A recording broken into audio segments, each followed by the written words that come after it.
Good morrow, everybody. This is Brian, and I wanted to let you know two amazing things. One is that we have a video version of this episode available exclusively to our Patreon supporters. If you go over to patreon.com/Leighton Night, you can check that out as well as support the show. And also, if you want our black metal Stay Safe, Come Hard shirt, you can go to merch.leightonnight.com to get it over there. Take it away, show.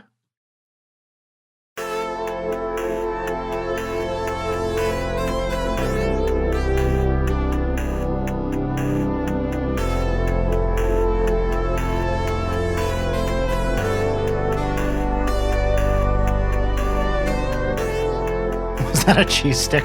It was. That I was eating the heathen way. Which is to not peel off the strips. Yeah. It's really just like weighing the lesser of two evils, because one of them is you take the bite, but the other one is you have the superior way of peeling it down, but then also you get cheese under your fingernails. I'm good. Might I suggest the Audrey way, which is to take 2 bites and then leave it in an undisclosed location and have someone find it at some point. She's an innovator.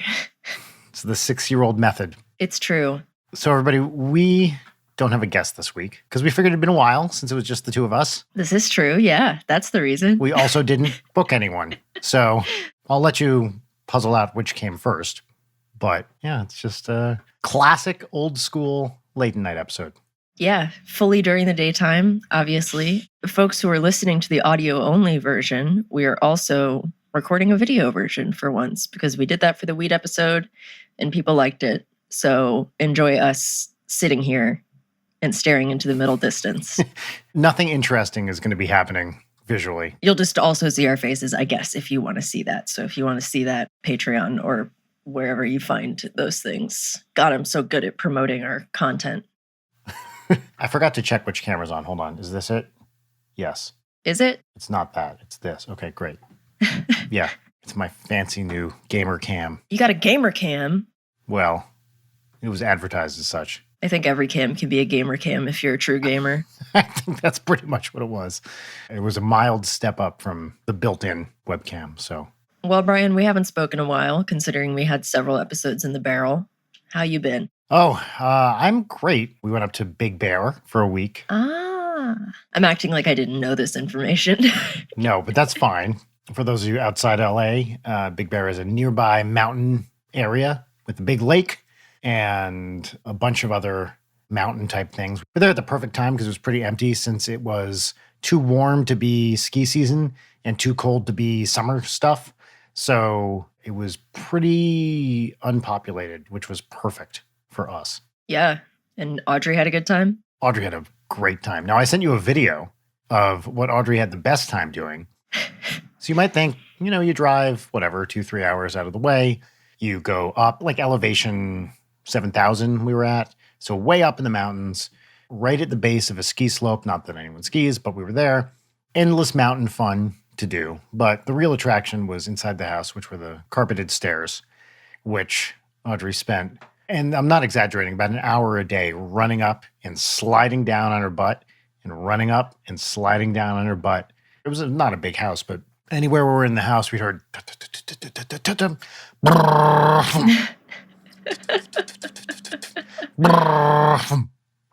over and over and over. Sometimes she'd wipe out. That was the best.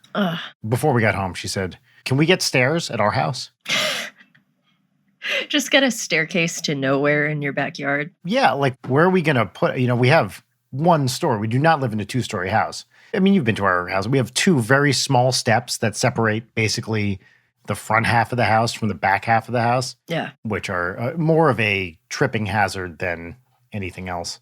Yeah, I was about to say, I think I've tripped on those stairs several times and also seen Coco wipe out. Rest in peace. Yes. R.I.P. Coco. Died from tripping.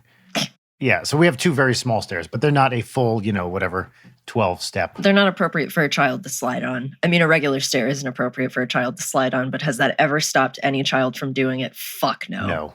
I'm surprised she didn't injure herself. Well, actually, I don't know if I told you this. Did I tell you this? No. Audrey had her first stitches the day we got home. No! Yes. Oh my God, what happened? We were chasing each other around the house. I was in character, as a character I often play called Daddy Monster. And I was just running around the house going, rah, rah, rah, monster sounds. and she was chasing after me. Actually, she was trying to catch me, and the bottom of her toe caught on something. We think it's part of the sliding door, and cut a big old gash in it. And this is like 5 p.m. or something. So we need to go to the doctor, and we gave it a minute or two, and it was like, yeah, this is not stopping. Yeah. And so I took her to urgent care, and she got 4 stitches in her pinky toe. Oh. But, poor little kid. She was very good. She was very brave. It's healing fine. They had to obviously anesthetize it to give her the stitches, and that was the worst part. The screaming was insane. I mean, next level. Oh, this poor doctor. I'm sure he's been through worse, but when he came at her with the syringe with the anesthetic in it, she kept going, wait a minute, wait a minute, wait a minute, wait a minute, wait a minute, wait a minute, wait a minute, wait a minute, wait a minute, wait a minute, wait a minute. And he would wait. And I was like, honey, he has to do this. And so I had to like hold her leg down with one hand and her body down with the other while she's going, just top volume, hell screaming. I've fucking been there, man. When I was a kid, I would wear long sleeve shirts to the doctor, and then they would roll it up, and then right before they put it, I'd be like, nope, and then roll it back down. And then it would just be kind of going back and forth trying to hold my stupid Bobby Jack early 2000s Y2K aesthetic sleeves. Yeah. I had a bad toe injury when I was a child. What happened? It was one of the ones where the door sat maybe an inch off the ground when it was closed. And so I was just going into my mom's room, and I opened the door and I pulled it back really hard onto my big toe, but the entire big toenail peeled backwards and it was just removed from the skin and completely bent back. And I don't recommend it. It's not great. Yeah, that sounds awful. No stitches, but... And there's nothing you can really do either except take it out and wait for that thing to grow back. Yeah, you cut the excess and then put a Band-Aid on it, and then because you're a child, you're a little tiny baby about it and frightened by the body horror that has inflicted itself upon your person. Well, that also happened to Audrey 4 or 5 months ago. So on her other foot, she lost the big toenail from, she dropped something on it. It was actually there for a while, but then it pretty much peeled off at some point. Rachel almost fainted because Rachel does not do well with that stuff. Yeah. Yeah, but this was her other foot. All they could do is just in your case, you just wait, right? You deal with the pain, and then it's basically fine eventually. Yeah, you vibe with it. It's not like anybody's going to see your feet. I'm determined for no one to ever see my feet. I don't even want to see my own feet. As I've stated before, I have the opposite of whatever a foot fetish is. I very much relate to the running 30 Rock gag where Liz refuses to let anybody see her feet. Wait, so if I look you up on WikiFeet right now, oh God, are you not on there? Oh, I pray. Hold on. I'm checking. Do you know if you're on there? No, I don't think I'm big time enough to be on WikiFeet. Well, there's someone named Leighton Gray on there. But it's not you. Oh, thank God. How's the feet, though? Wait, is it you? Okay, there's recommended links. Oh, yeah, this is you. Are there pictures of my feet? I think it's you. Okay. It's plausibly you. Hold on. Wait. No! Is that you? Yeah. Isn't there a yellow skirt or something? This? Yeah, these are so old. Wait, so there's a black dress and a yellow skirt. Those are you? Because they kind of cut out, at least on the phone, I can't see your face, which is kind of the point. Oh my God, this is a nightmare. Yeah, those are me. I used to have black hair. Oh, Leighton. Oh, no idea who this girl is, and her legs are a bit spindly, but her feet ain't bad. Well, let's see. I didn't check the rating. This is awful.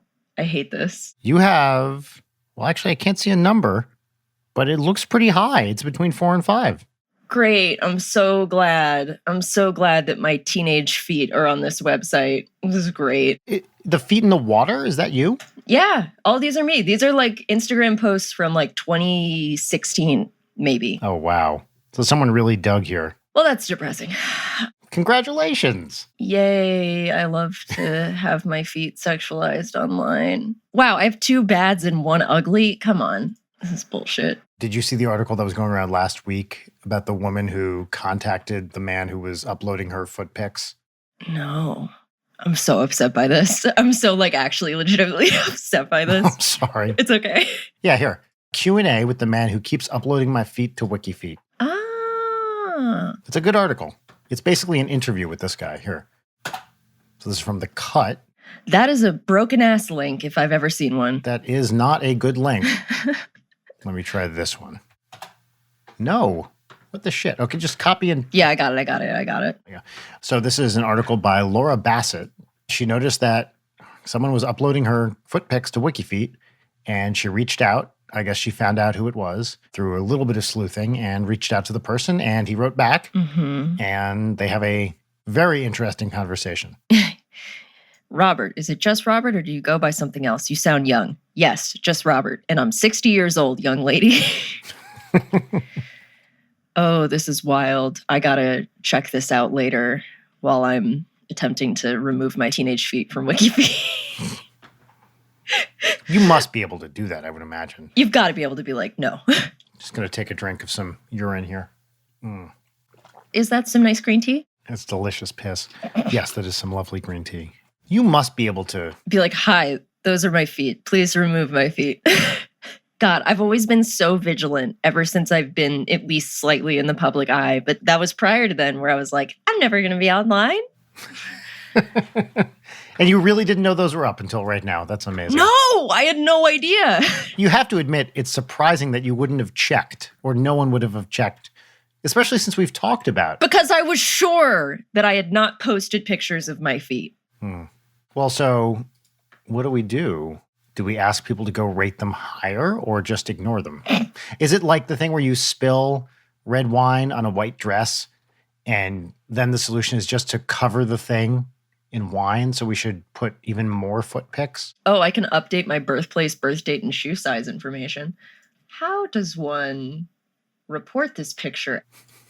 Well, I could certainly report it as underage because I was. That seems like a great idea. I have to be logged in to use the reporting system. Oh my.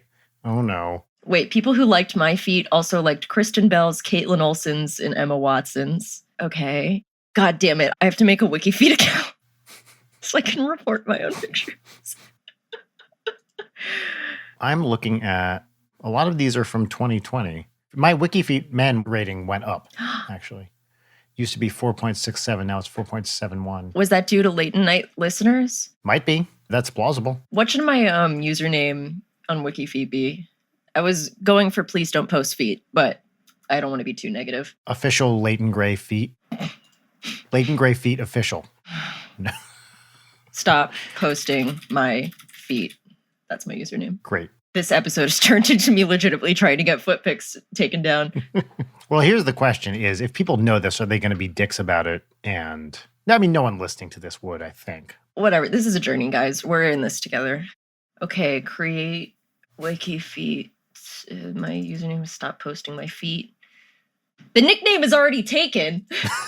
Stop posting my feet is already taken. I'm going to read some reviews of my feet from my feet thing. Kin's Feet says, man, he has amazing feet. Not wrong. Wolfie says, very nice feet. Wish we could get a close-up of his soles. And WikiWookie says, this feet are magnificent and is vastly underrated. No calluses either. I'm sure his nails are nicely manicured as well. You know what? Not wrong. These are very nice comments. People who liked Brian Weck's feet also liked Eminem, Armie Hammer, Aaron Hansen, Dan Avidan, and Mark Edward Fishbach.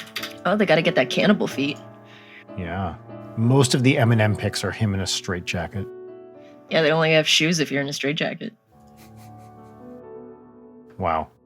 Thank you. Your data has been saved. Once it's been reviewed, an email containing an activation code will be sent to your mailbox. Review can take up to 44 hours, but usually takes much less. But you have to type it in with your feet. Just, why do I have to make an account to report my own underage feet? That's terrible. Should we ask people to do that, to report these? Or does it have to be just you? Hopefully I'll have them down by the time that this episode comes out, but if it doesn't, please do report my underage feet.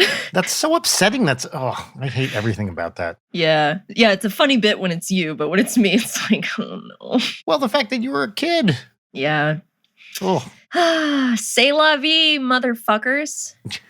Are you genuinely upset? I mean, I'm thrown by it. Listen, I never want anybody to think about or look at me, especially not my feet, after stating that I have the opposite of whatever a foot fetish is. But you know what? This makes for great podcasting content. So at least on my content side of my brain, I'm like, all right, this is quality podcasting. It's not. Great. I'm actually surprised we didn't think to check this like a year ago. I'm surprised I didn't think to check. Well, I'm just glad my rating went up. That's all that matters in this world. How are you? As you said, it's been a week or so, and we've been texting. Yeah, I'm fine. I've read 7 books this week. This is a hot tip, everybody. Wherever you put your Twitter app or your social media of choice that is addictive and bad and makes your brain hurt, replace it with your ebook app. And then every time you reflexively go to check Twitter to doom scroll, you can just read a little book.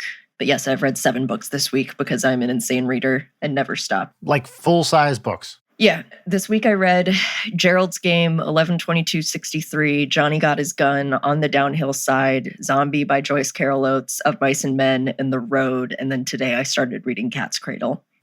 That's a great list of books. Have you never read Cat's Cradle before? I have not. I love Vonnegut. He's so great. He is really great. Slaughterhouse-Five is my favorite, but Cat's Cradle is also amazing. Yeah, I didn't realize that the band Girlpool is named after Cat's Cradle, which I think is neat. You ever listen to Girlpool? No. Couple of girls, indie band. They're very good. Highly recommend. But yeah, I was not a fan of The Road. I've never read it. Of Mice and Men was fucking great. I don't know. It's like there are 3 things that I don't like in horror that I almost never fuck with, which is time travel, zombies, and post-apocalyptica. Like none of them interest me at all. I say having read 11/22/63, which is big time travel.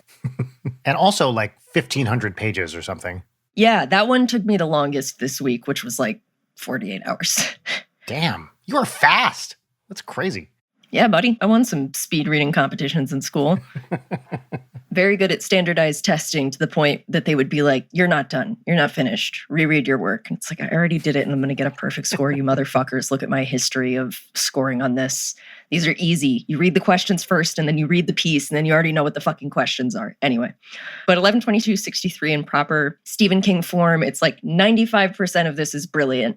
The last 5% is like, dude, what the fuck are you doing? Yeah. So I have both read that and seen the miniseries. How is the miniseries? I thought the miniseries was fucking great. And I actually saw it before I read the book because unlike you, I'm a sucker for time travel, everything. I love time travel stories. And I was like, okay, it's a period piece. It's a time travel thing. I liked the period piece element better than I liked the time travel shit. Like the Kennedy Oswald stuff was the least interesting part of it for me. I just liked the dude existing in the 60s. Did you watch it? No, I did not. I've heard that it's good, but I'm very put off by James Franco. Yeah, as you are right to be. I'm not a huge Francophile.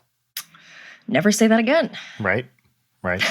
But I thought he was great in this. I really enjoyed the series to the extent where I would like watch it again. Wow. I thought it was solid. The book I really liked too. As with all Stephen King books, it's like maybe 75% as long would have been even better. Yeah. But also like all Stephen King books, you cannot believe how fast you're reading it because it's so compelling. It's so intensely readable. And then like 2 weeks ago, I reread The Shining and Pet Sematary, which are just like so fucking good. I would reread Misery, but I reread it every couple of months because it's like one of my favorite books.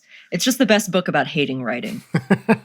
And as a professional writer, I need that fuel. Yeah. I would encourage you to watch the miniseries. I mean, it's not a huge time investment. It's maybe 6 hours. Okay, that's respectable. Yeah, they do the period stuff really, really well. I think it's 6 parts. I might be wrong about that, but gotcha. I thought it was great. All right, I might give it a chance. Have you read Johnny Got His Gun? Because that was my favorite book that I read this week. No, I've never even heard of it. It's by Dalton Trumbo, which is the coolest name in the world. Oh, yes, of course. The famous Blacklist. Yeah, that House of Un-American Activities Committee.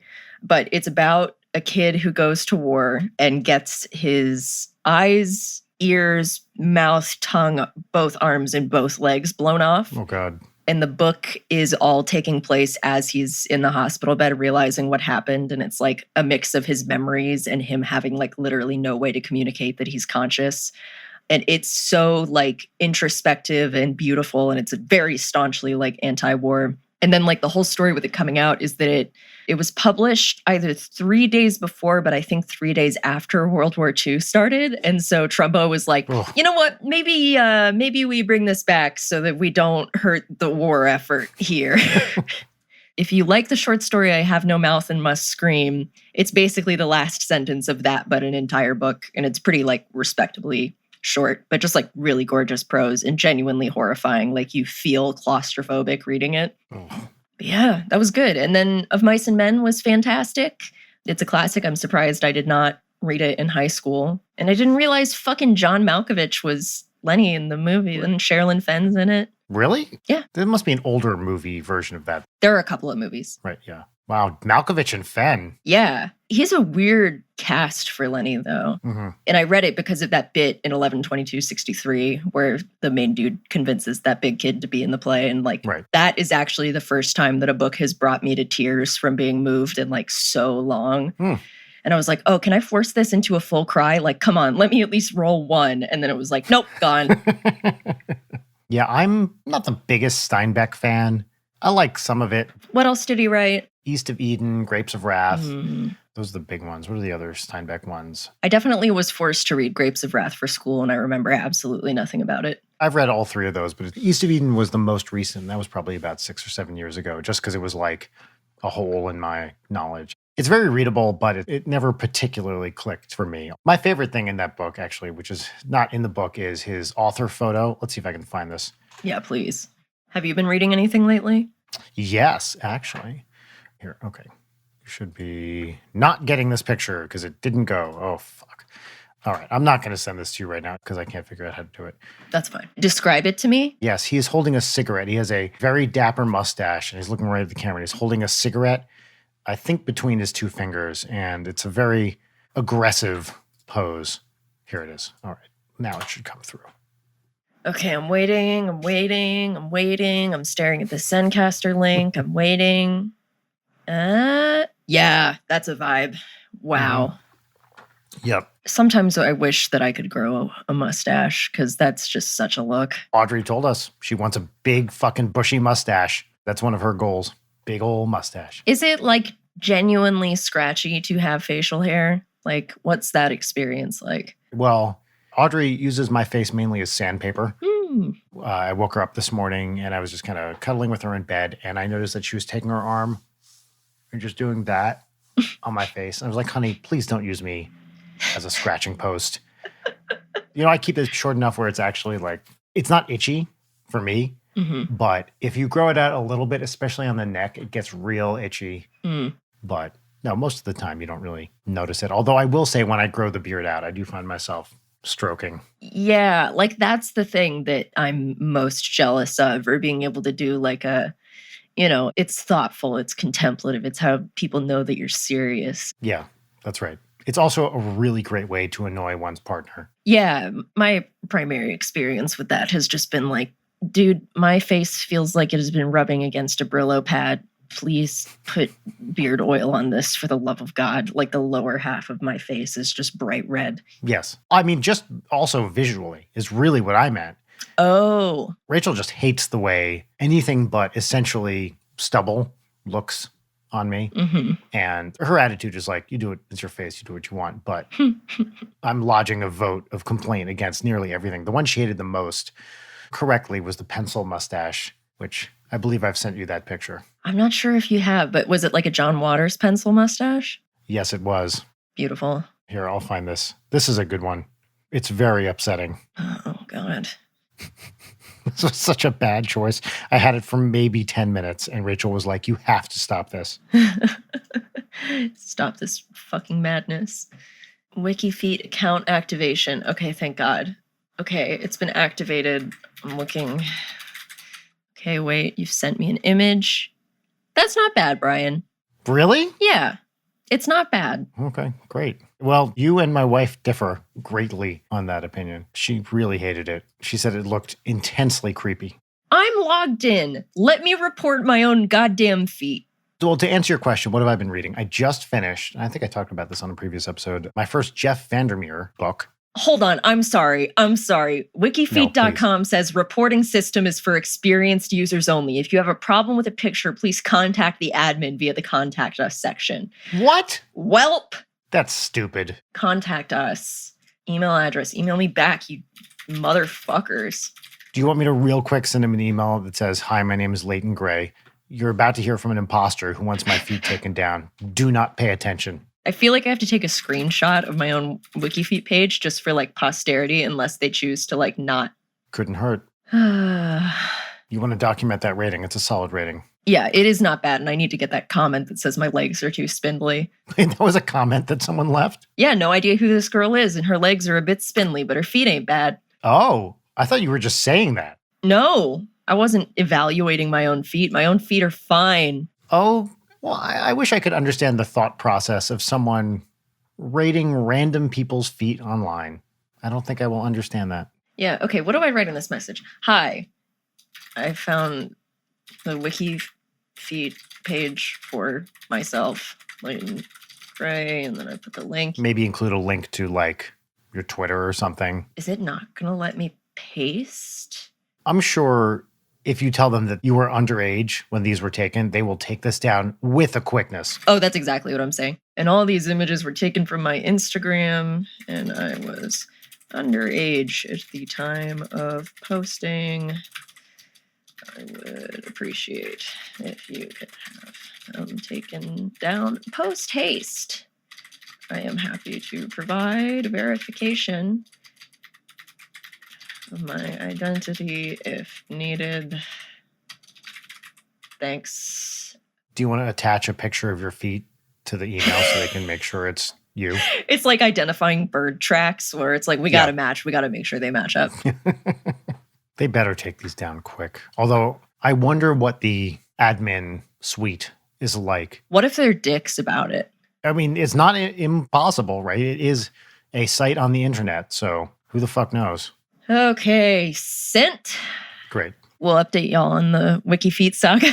Yeah, so as I was saying, I read my first Jeff Vandermeer novel, A Peculiar Peril. It was the young adult one, right? Yes. I liked it more at the beginning than I did at the end. So basically this teenager, maybe 16-year-old guy, grandfather dies. He goes to investigate his crazy mansion in England. The way it was, I don't want to say advertised, but the way I read about it was like, a Douglas Adams-y kind of, comic multi-genre novel. Mm-hmm. And it was not as comic as I was expecting, but I mean, that's neither here nor there. That's just an expectation.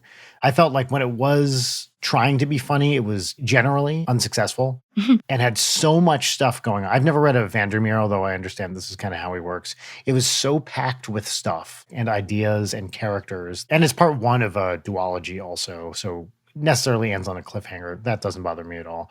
But ultimately, I felt like it had all this cool stuff, cool ideas going on, and then problems were solved often so quickly and in such a passing manner that it did not feel like you had made progress plot-wise. It was like, they build this thing up and then they kind of just wave it away. And maybe that's a style. I mean, I assume it's intentional. Generally, I will assume things are intentional. Someone had to write it and edit it. So yeah, this went through a lot of sets of eyes. So someone wanted to do it this way. Ultimately, it didn't hang together for me, but there was some cool stuff going on. There's like Fishman Kafka as a character, Napoleon's ahead, and it's sort of a little bit steampunky, a little bit magic, a little bit fantasy, talking marmots, some kind of giant monster. There's a lot going on, but it was fun. I read it pretty quick, but I'm undecided if I'll read the next part. I respect a book that is not super great, but is short way more than I respect something that is just completely disrespectful of your time. It definitely wasn't that. I mean, this fucker was 650, so it was a long book. At 650 pages, it went by pretty quick. Yeah. But I wouldn't say it was disrespectful of the time. It just ultimately didn't hang together. Yeah. But the one that you're excited about?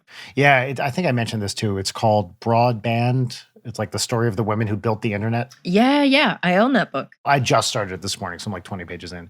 It's awesome. The woman who wrote it, I think her name is Claire Evans. And there's just like gems on every page thing. The one thing that I learned right away, which I didn't know, is so she's talking a lot about Ada Lovelace and the women who were the computers before computers meant a machine, which is now a famous thing. But apparently when they were first building the machine computers, they would measure how powerful a machine would be in units of woman hours or kilogirls. Kilogirls? Right? I love that. So the chapter of part one is kilogirls.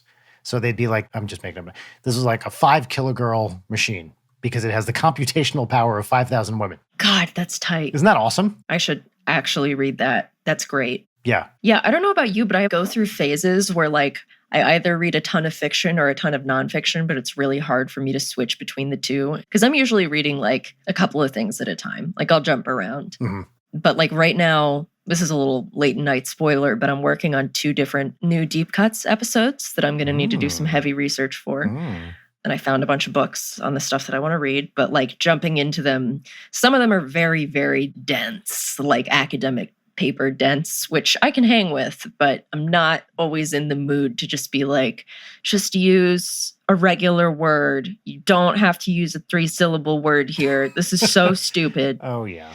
Like praxis. Welcome to academics. I never want to see the word praxis again. Just be normal. Yeah. Apparently, sociology in particular is known for this. And I think there's a movement away from this, but it was for many years, the use of jargon was a mandatory and very off-putting thing. It's true in many, many, many fields, but I think sociology, for some reason in particular, is noted for its use of outlandish, very specific jargon that if you try to read, you're just like out of luck right away. Yeah. I mean, it's the beauty of, reading ebooks or having a Kindle where it'll like you can highlight it and it'll tell you what the word is. Yeah. Which is great because I like learning new words. And then there's what's the thing when you learn a thing and then you see it everywhere? Is it pareidolia? No, it's not that. It's not one of the razors either, but it's something like that. Yeah, I know what you're talking about. And then suddenly it's like everywhere. Yeah. Yeah. I can't remember the name for that. Yeah, pareidolia is pattern seeking, right? That's when you see patterns where there are no patterns. Yeah. Yeah. What do you think is the best adaptation of a book into movie or TV? Well, adaptation is up there. It's true. Have you read the book that it's based on? I have not, no. Actually, I've never read a Susan Orlean. What else has she written? She wrote this book that Rachel read that I really want to read called The Library Book. I think it's her most recent, about the LA Public Library. Ooh. Rachel said it was amazing.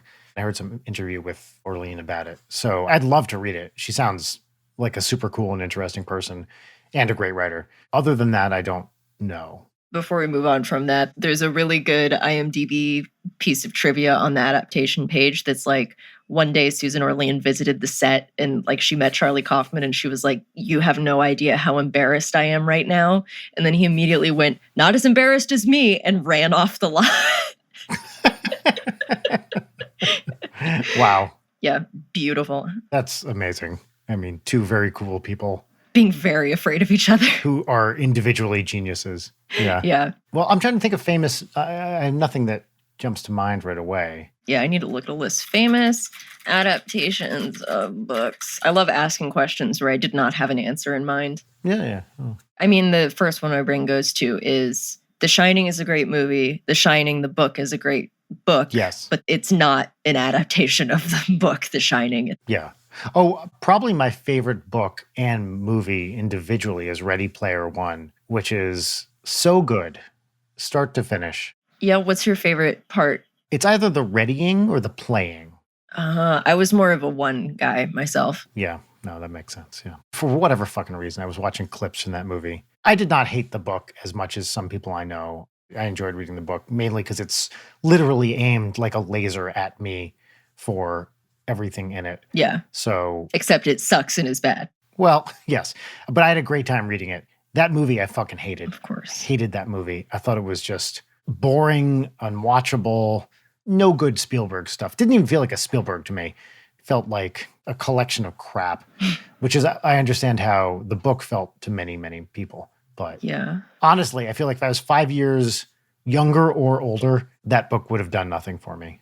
But it does one of those things that I really, really hate. It's so hard to do a book with like puzzles or mysteries in it, where the mysteries are basically like figure outable. Mm-hmm. It's so hard to pull that off. And that book does not do it particularly well. Yeah. But I'm hard pressed to think of examples that aren't like murder mysteries that do. Yeah, there's something about when an author is writing a mystery or a smart character that is like beyond their station and they don't know what they're talking about. And then it just comes off as like, what are you doing, dude? Oh, yeah. My true answer of the best adaptation of a book that really elevates the material by a lot is American Psycho. That's true. That book is fucking unbearable. Bret Easton Ellis is a cartoonish douche. He sucks. He totally sucks. He's the fucking worst. Yeah, I know. And it's such a bummer. But Mary Harron, the woman directing that movie, makes so much sense. And it's a fantastic movie. I love it so much.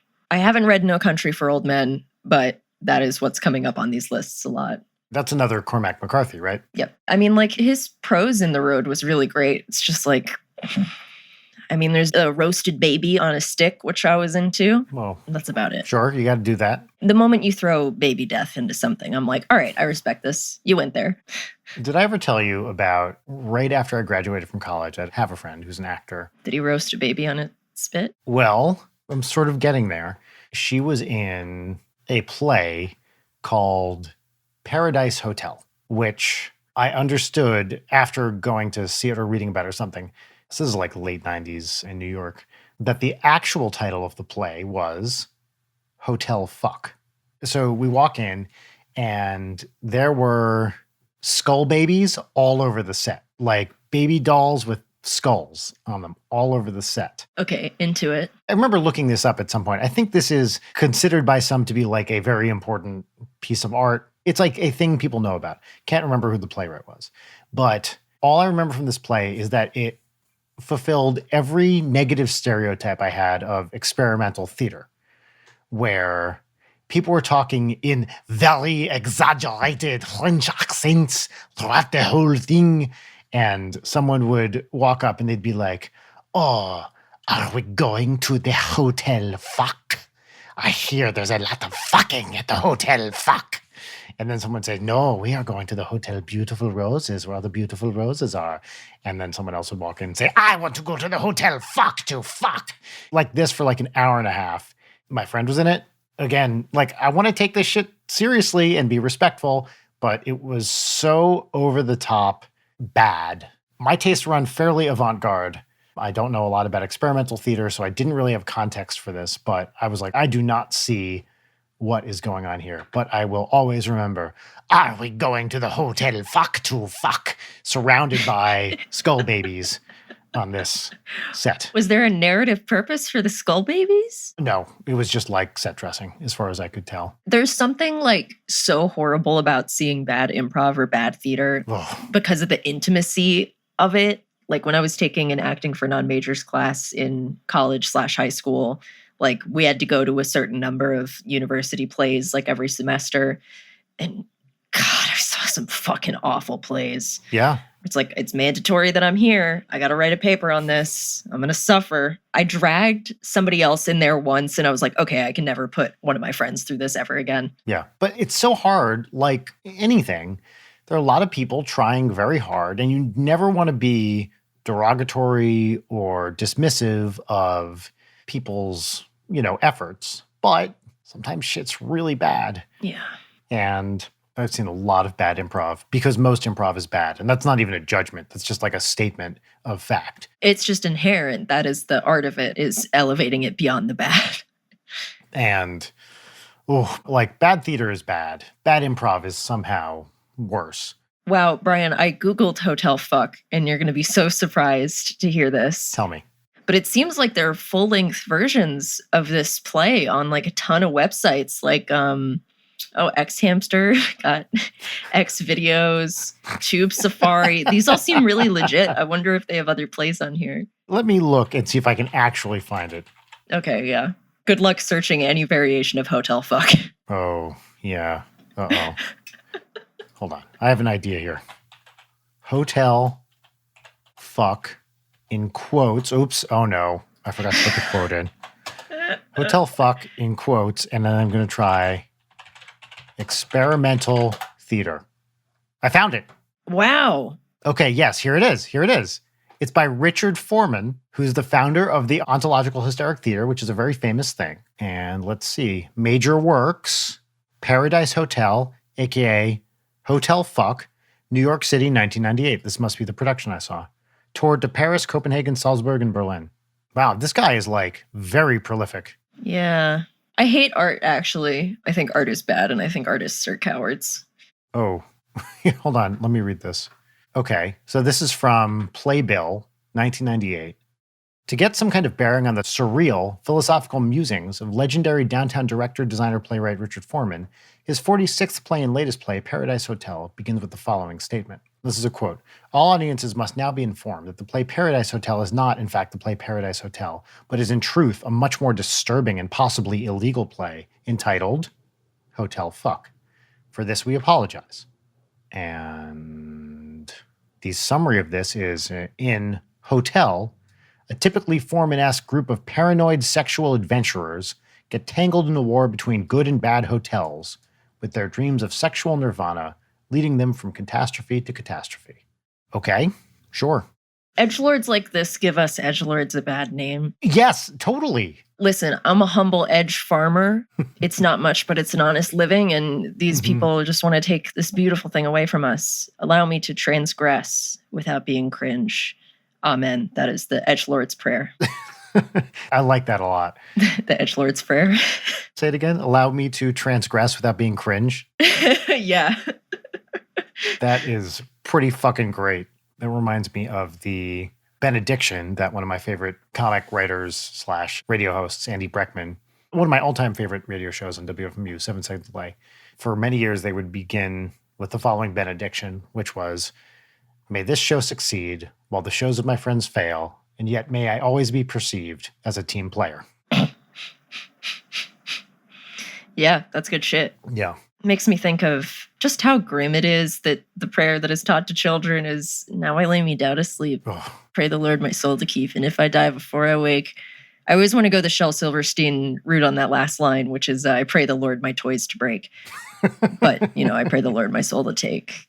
Amen. Like, I did that one every night for a long time as a small child. Really? Yeah. Oh, God. I had a lot of God fear as a child, but mostly the God fear was like, I have to keep up appearances that I totally believe in the sky, man, lest I be punished by my extended family.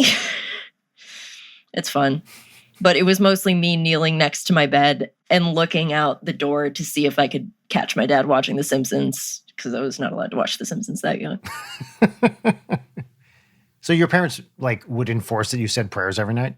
No, not at all. But there was some of that social familial pressure, and also being a child and being like, I have to do this because God can hear all of my horrible thoughts. Yes. And my dead relatives are watching me at every second of every day. And it's a really great way to just give children anxiety. Yes, about everything. Yeah. Every Catholic I know, it's just like, oh man, this really programmed you to be a very anxious person. Oh God, I hope nobody gets mad at me, including my family, for saying these things. I feel like that's Christianity in general, right? Yeah. I don't know. Every religion has its share of anxiety. As much as I dunk on it, I will say I'm deeply envious of people who are religious and have belief in a greater system rather than the relentless entropy of a universe that does not care for us. So good on you guys. Yeah. I mean, I like entropy. I find a lot of comfort in entropy. I taught entropy. I taught thermodynamics. Really? I like entropy a lot. Tell me about entropy. Well, there's a technical definition, but roughly speaking, the quick definition is disorder. Roughly speaking, entropy is the amount of different states a system can be in. Very, very, very, very roughly speaking. But it's the disorder in a system, and it always must increase in any closed system. And that is a fundamental law of thermodynamics. And there are amazing things about entropy. Entropy is what you call a state variable, which is that it is a macroscopic quantity of a system that's based on, like many things, the microscopic properties of the system. But you can quantify a system by specifying its entropy among other thermodynamic quantities. So what else? Amazing things about entropy. There are analogs of the laws of thermodynamics for black holes. And for a black hole, the amount of entropy in a black hole is the equivalent of entropy is the area of the event horizon, or it's proportional to that. Right. So black holes have an analog of temperature, which is like the curvature, and they have an analog of entropy, and that entropy is the area of the event horizon, which in a black hole, because the black hole, classically, black hole keeps eating shit and gets bigger and bigger and bigger. And so the entropy The area of the event horizon gets bigger and bigger and bigger because the radius of the black hole gets bigger as it eats more stuff. Quantum mechanically, there's a different side to the story because black holes can radiate away due to quantum mechanical processes. But classically, that entropy is always going to increase. Hell yeah. When people want to know what is Hawking famous for, one of the big things is he was the first person with another guy, Bekenstein. Or actually, was it just Hawking? Bekenstein-Hawking might be something else. I forget exactly what the credit is, but Hawking showed that black holes could evaporate due to quantum mechanics. Got it. Okay. My brain mildly feels like it is a popsicle with gumball eyes melting on a hot summer sidewalk, but I did understand at least some of that. That's exciting. Entropy rules. It's great. It's somewhat hard quantity to wrap your brain around, but it's a fun thing. Yeah. Like philosophically, I'm with you in terms of like embracing the absurdism of like, if you personally accept that like, okay, nothing's really looking out for me here, but that's fine because that means I get to imbue my life with its own meaning and see humor in the dumb shit that happens because life is so inherently absurd, which I guess is reading Cat's Cradle. I'm like, okay, yeah, absurdism. Yeah. Having a child also helps with that because you're just like, oh, here's a tiny human that can't do anything except poop all over the place. Then everything seems like, well, what the fuck is going on in the world anyway? I'm just going to take care of this little thing. Yeah. And isn't that all we can really do in this life is take care of a little thing? Yep. Or a series of little things, us being the little things. I love my little thing, though. She's so cute. I also love my little thing, wherever she is. I think she's under that blanket. Maybe. I don't know. It's always a fun game of like, where the fuck is my dog?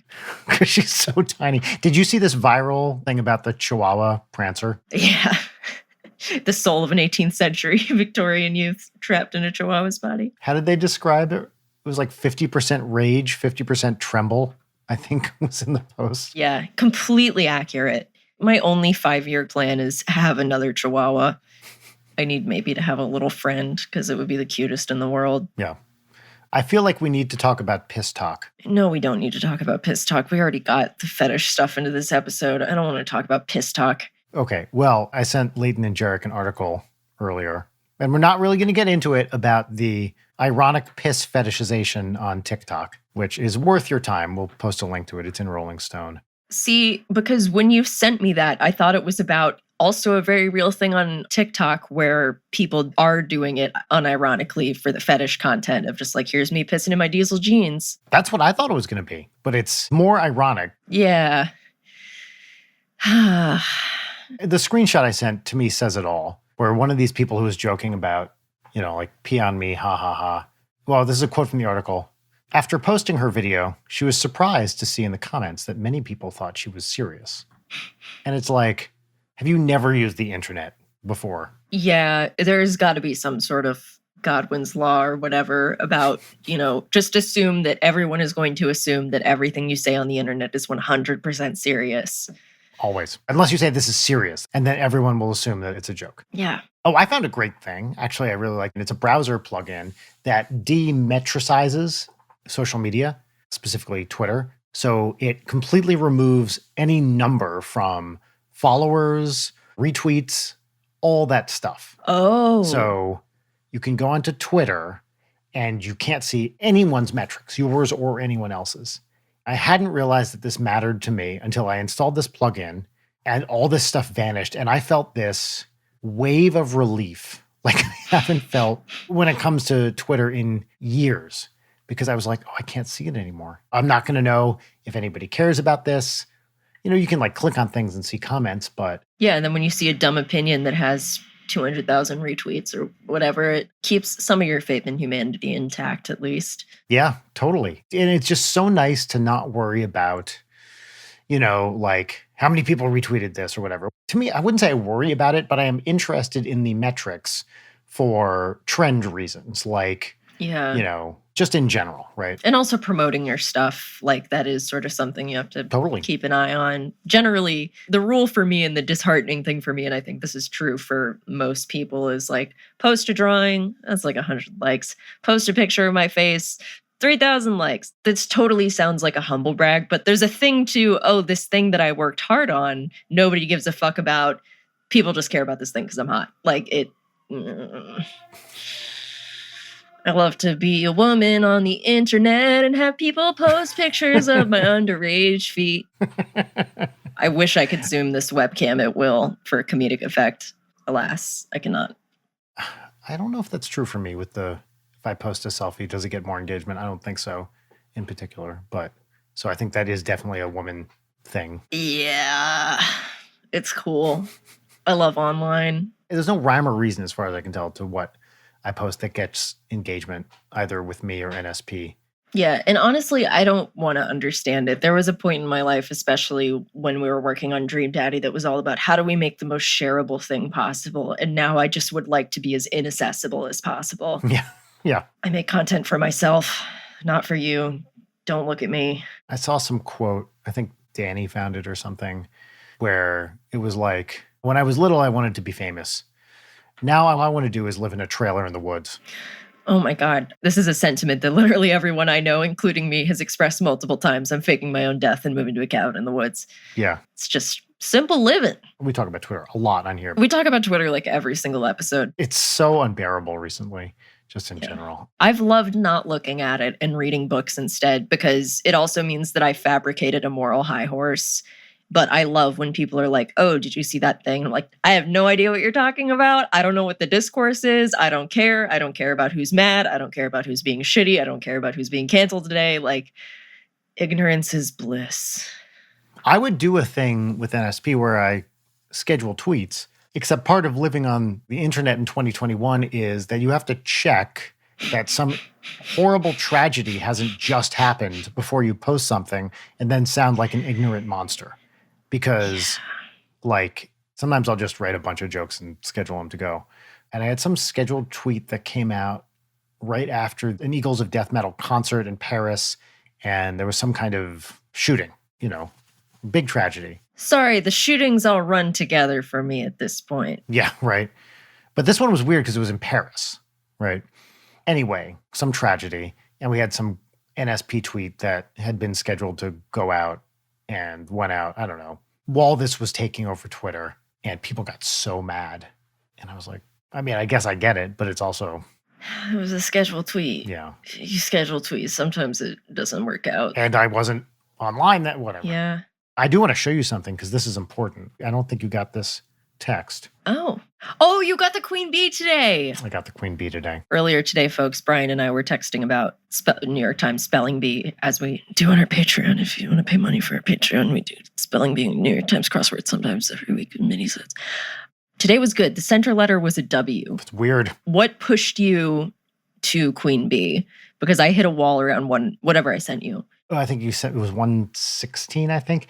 There was an 8-letter word that I hadn't found, and that's what got me there. Hold on. I found 24 words. I have the stats. Do you want me to tell you how many words you need? Yeah. 26. Fuck! How am I missing 2? And you have how many points? 116? Yeah.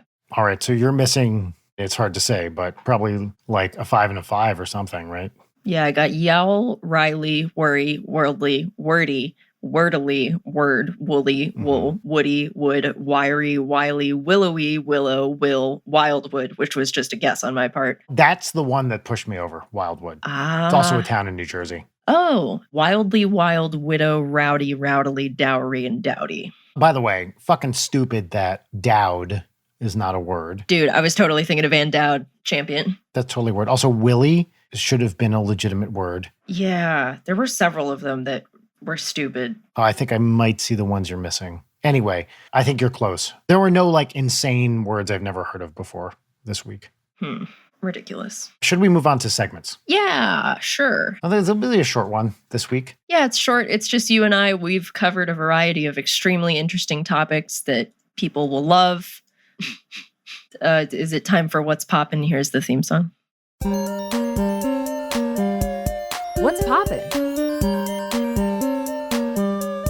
What's poppin'? Leighton, what's poppin'? What's poppin' for me is I was going to suggest Johnny Got His Gun, but we talked about it already. So I'm going to recommend a YouTube rabbit hole that I love. It's a channel that I love. And I was talking to Aaron and Susie last night. I referenced something as being similar to Dinotendies. And they were like, wait, you've mentioned this several times. What is that? Dinotendies? Dinotendies. I'm going to send you a video without any of the context. Okay, I'm ready. 3, 2, 1, go. Please describe what you are viewing. Folks, this is called Romantic Dinner for Two Cheese Fondue, uploaded by Dinotendies. So someone is dumping what looks like a giant bag of easy cheese into a clear pot on a... Sorry, it's a fishbowl. Oh, it's a fishbowl. Okay, great. Thank you. On a stove. It's 7:31, according to the digital reader. This is an electric stove. I was really squeezing out all that cheese somebody got in the stove. Are these packages of maybe defrosting something? Right. She's dumping a bunch of hot water, I think, into this. Oh, this is so upsetting. Fish bowl full of Cheese Whiz and stirring it. With a hanger. A bent hanger. Oh, that is a hanger, isn't it? I consider myself a Dinotendies scholar. Yeah, that comes up in several videos. Wow. All right, really tap that hanger on the side there. A few moments later. All right, I think the fishbowl broke. Yes. And some dubstep hit. Broke. Yes, there's some dubstep playing. Cheese is pouring down the side of the stove. Why is he touching that? It's gonna be hot. There's processed cheese all over this stove. No, he's just scraping it upsettingly with his hands. With his hand, yeah. There's presumably broken glass here. This seems like a bad idea. All right, now he's dumping the cheese into... Is a really dirty-looking kitchen counter. Dumping the cheese into a glass bowl.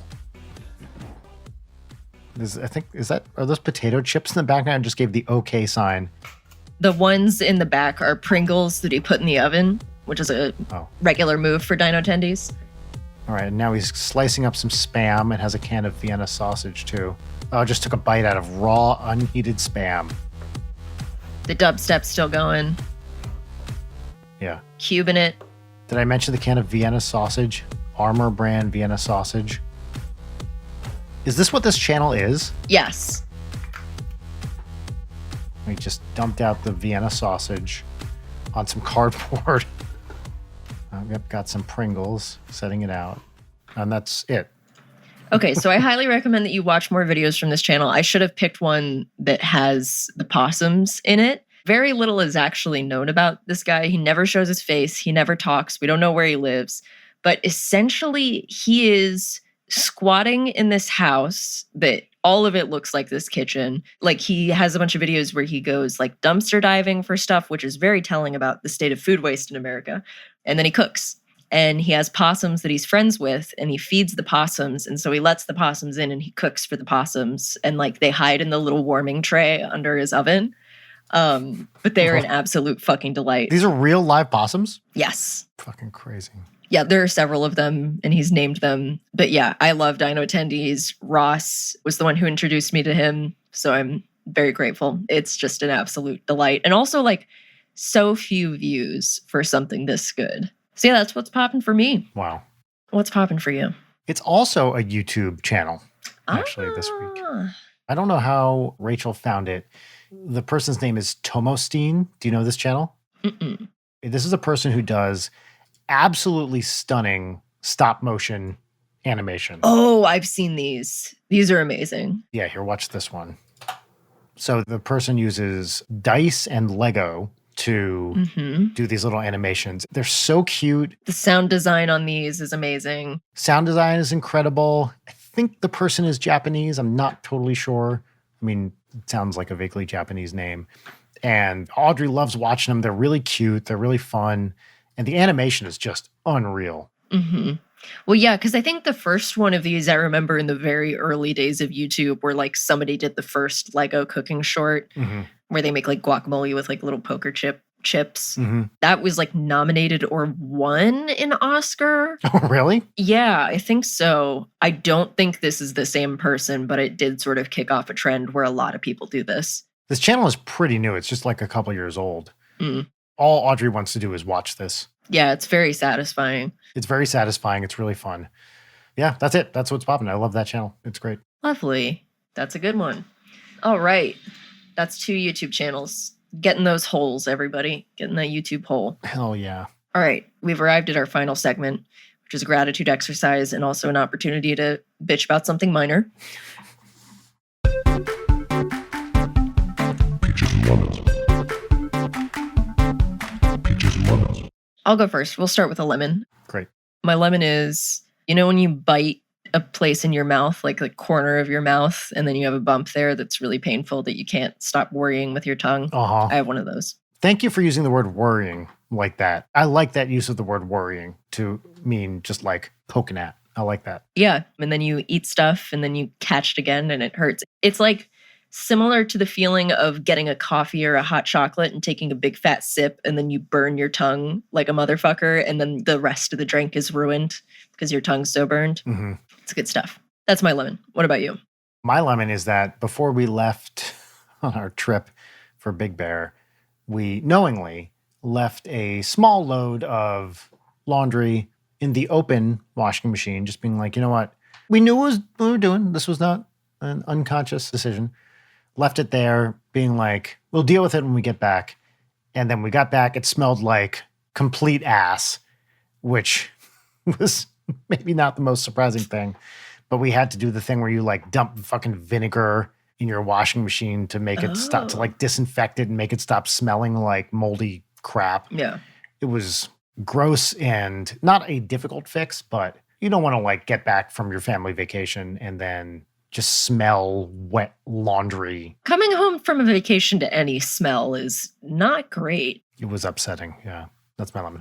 Shall we do peaches? We also never introduced this show. Oh, yeah. This is Leighton night. All right. Moving on. It's Leighton night with Brian Wecht. That's Brian Wecht. I'm Leighton. Hi. This is a great episode. What's up? I will do my peaches.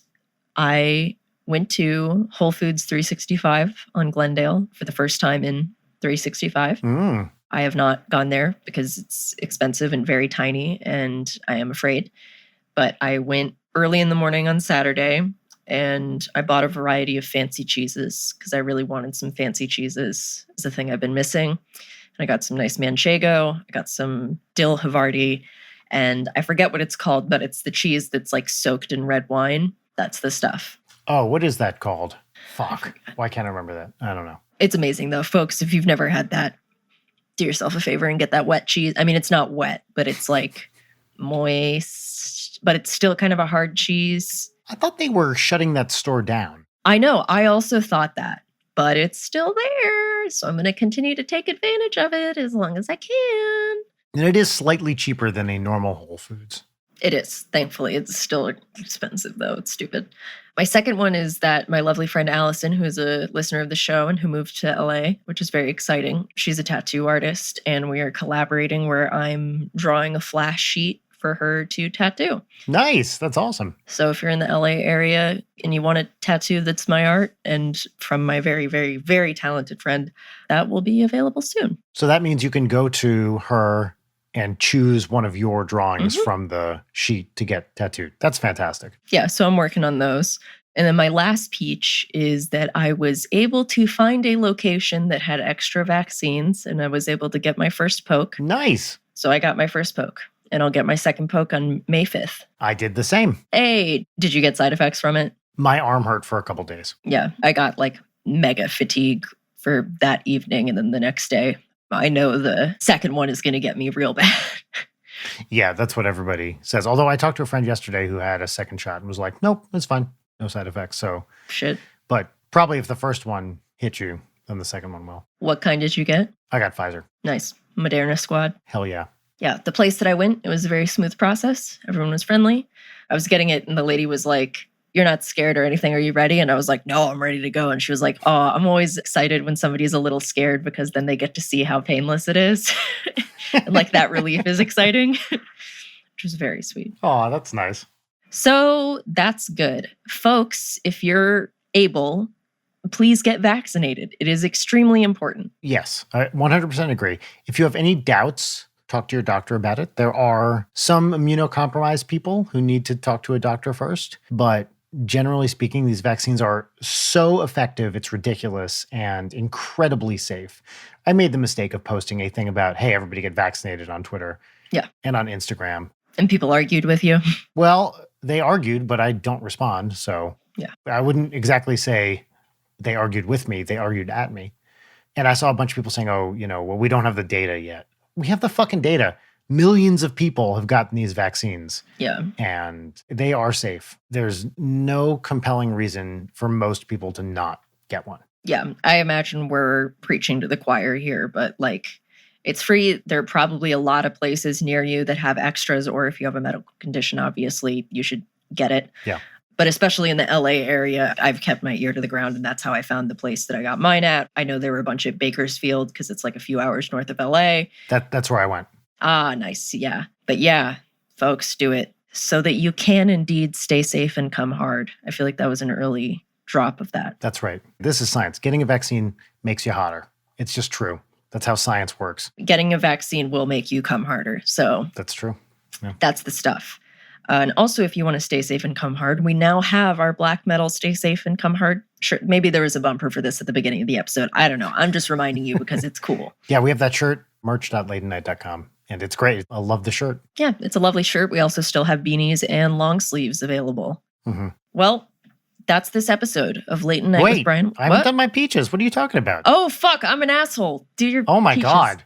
Wow. There's egg on my face. You go ahead. I don't know if I should do them now. No, please. I want to hear them.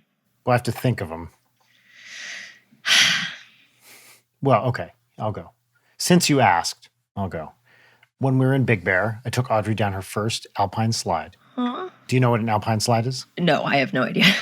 An alpine slide is an extremely dangerous concrete semicircle that winds its way down a mountain, and you're on a little cart kind of thing where it has a single brake, like a handbrake. You push it forward to go fast, and you pull it back to go slow. Basically, if you push it forward, the thing's on wheels. When you pull it back, it's on little like runners that are rubbing against the side. So you can control how fast you go. This looks like a nightmare. It's really fun. I used to do these all the time when I was a kid. I don't like fast, bumpy things, but you don't have to go that fast. So there was one open in Big Bear, and I took Audrey. We have to ride in the same cart because she's too small to ride by herself. And you start off, you're at a little lip, and you go down. It's like a little, I don't know, it's maybe a couple foot drop, but it kicks you off down the mountain. We're on this lip, and it goes like, go. And so you push forward, and then we dropped and went, and she just went, yes! She was so excited. She was like screaming with joy in the way that only kids can the whole time. She was just like, yeah. And we got to the bottom. It's like a couple minute ride. And she practically exploded from happiness when we got to the bottom of this alpine slide. It was so cute. And she was just like, again. And we probably went on this thing like 4 times that day, and then 3 times a different day. We went back to this place like 4 times, and it's like $5 a ride per person. So it's not that expensive. She just could not have loved it anymore. It is one of those rare parenting things when you really see your child explode with happiness. It's the best. Oh, it was so great. She really loved it. So beautiful. Watching her just be happy is the best. That's peach number 1. Let's see. Peach number 2. I'll tell you specifically what peach number 2 is. It was being in a place, like temperature was in the 30s at night, and I could open a window. And the room gets suffused with cold sleeping air, which is the best.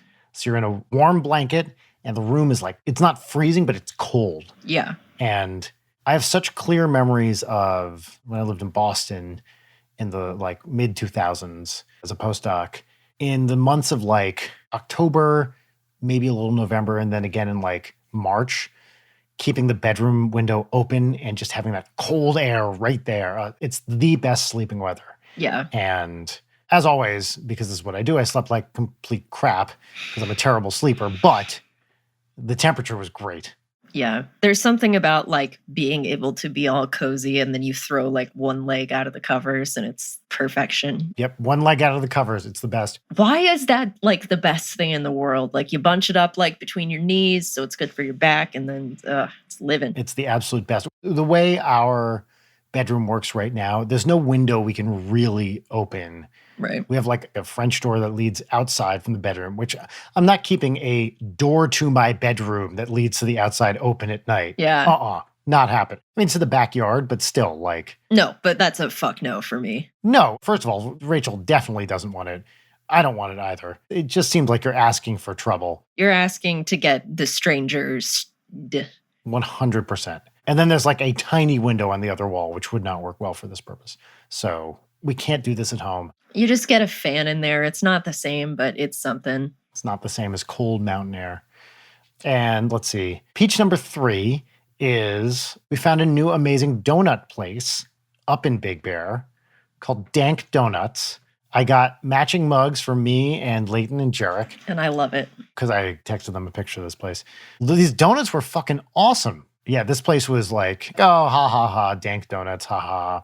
And it's called Dank Donuts because it's the highest donut shop on the West Coast at elevation almost 7,000 feet. Wow. But the donuts were like super great. What kind of donuts did you get? I got my favorite type of donut. Can you guess my favorite type of donut? Cream filled? No, that's a good guess. All right. Blueberry cake. I would never have guessed. Nope, I love blueberry, love blueberries and blueberry things. Really? Yes. I hate blueberries. Oh, I love them. Always have. This is like the cheese for me. You hate cheese. I fucking love cheese. We've now found the cheese analog for me. I'm not into blueberries. That's right. Ever since I was a kid, love blueberries, and I love blueberry cake donuts. That was hands down my favorite Dunkin' Donuts donut. And I guess Dank Donuts, like their specialty is blueberry cake donut. And it's fucking great. Wow. What did Audrey get? Audrey likes donut holes because she can just pop them. So I got her a bunch of glazed donut holes. She also does like sprinkled donuts, but Classics. we did not get those there. The donut she really likes is lemon poppy seed. That's her actual favorite donut, which is like, you Interesting. can get it at Blue Star or Donut Friend around here. It's like a thing. Yeah. And Rachel got glazed twist. That's the good stuff. Yeah. I'm a fan of like a maple bar myself, Mhm. or just like plain glazed, or like one of the ones that's just coated in sugar. Yep. There's this place in Minneapolis, or it's probably not technically Minneapolis, although it might be, called Mellow Glazed Donuts. It is the most no-frills donut shop you could imagine. It's like many things out there. It's like next to some fucking lake.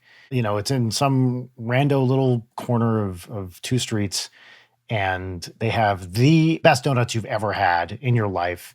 And it's this tiny little no-frills, you know, one person behind the counter, scads of twists as big as your head kind of donut shop.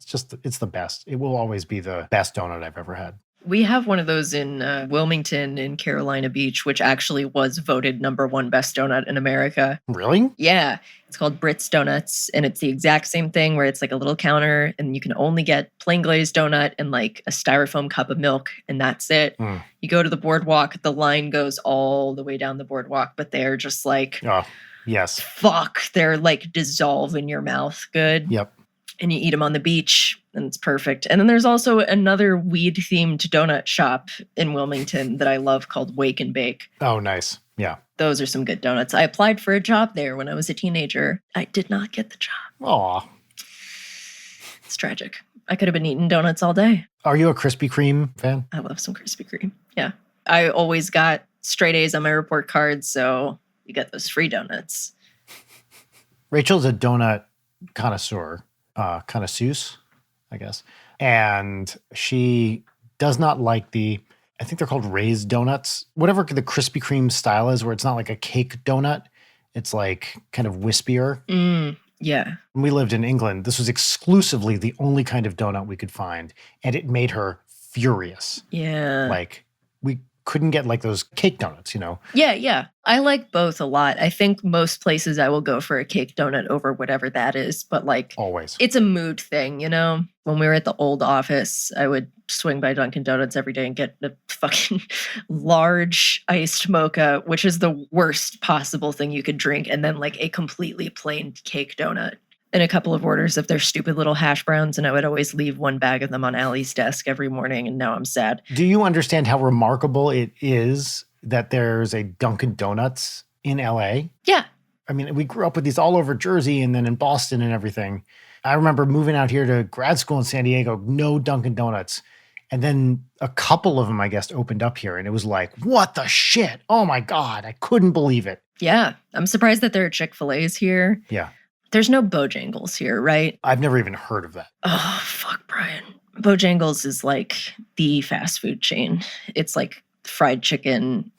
It's incredible. You get a Bowberry biscuit in the morning, which you would love because it's like, it's blueberry biscuit covered in glaze. That sounds great. They have little sweet potato pies, sort of like apple pies from McDonald's, but it's sweet potato. And you can get them to give you the glaze to put on it. That's my Bojangles hack. Oh, wow. Okay. And then that pink lemonade that's like so sweet that you have to cut it. Yes. Folks, if you have a Bojangles near you, please eat some of that in my honor, please. Also, Steak and Shake. I think all the Steak and Shakes closed. Steak and Shake isn't even that good, but it's like a huge nostalgia thing for me. I've never been to one. Really?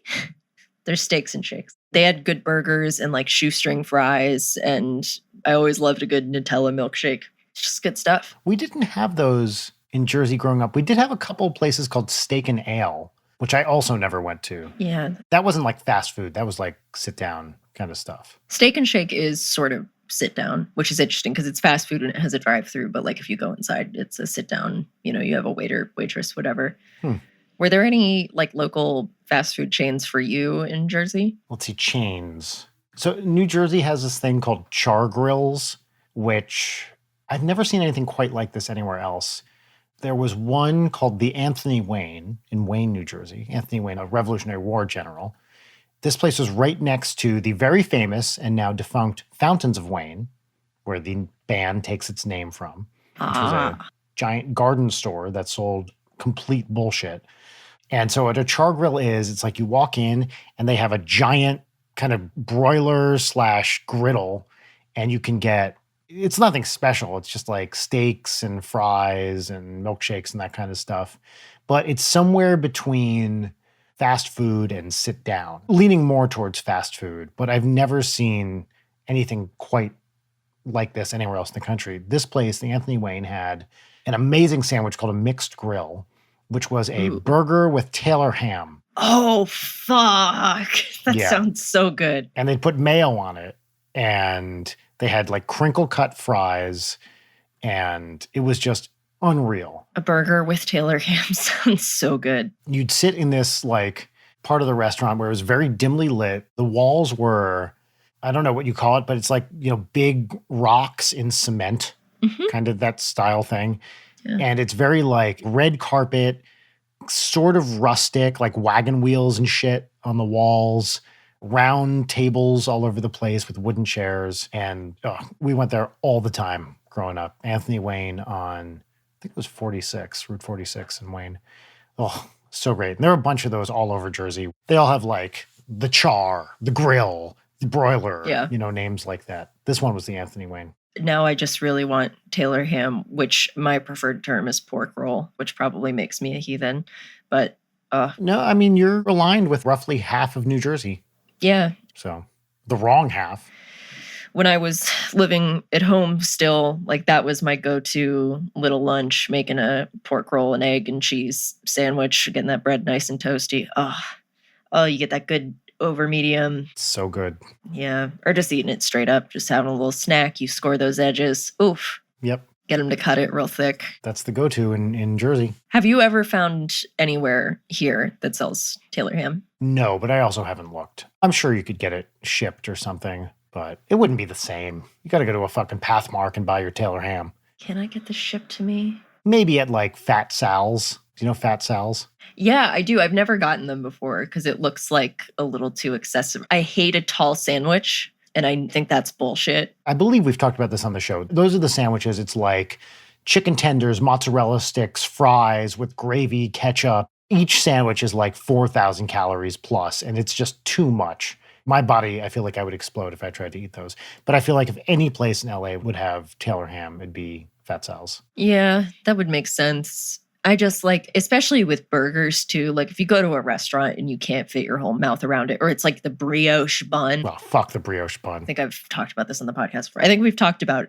everything that we've said on this episode before in the podcast, but whatever. Yeah, like fuck that. No, I want a sesame seed nice bun. God damn it. Yep. Well, let's put a couple of sesame seed buns on this episode. Yeah. This was fun. It's been a while since just two of us. Yeah, absolutely. And we have a video episode. So if you listen to this and for some ungodly reason want to witness it again, but with video, check out our Patreon, patreon.com/LeightonNight. We recently got to like 370 patrons, maybe? I think we're at 375 now. Shit.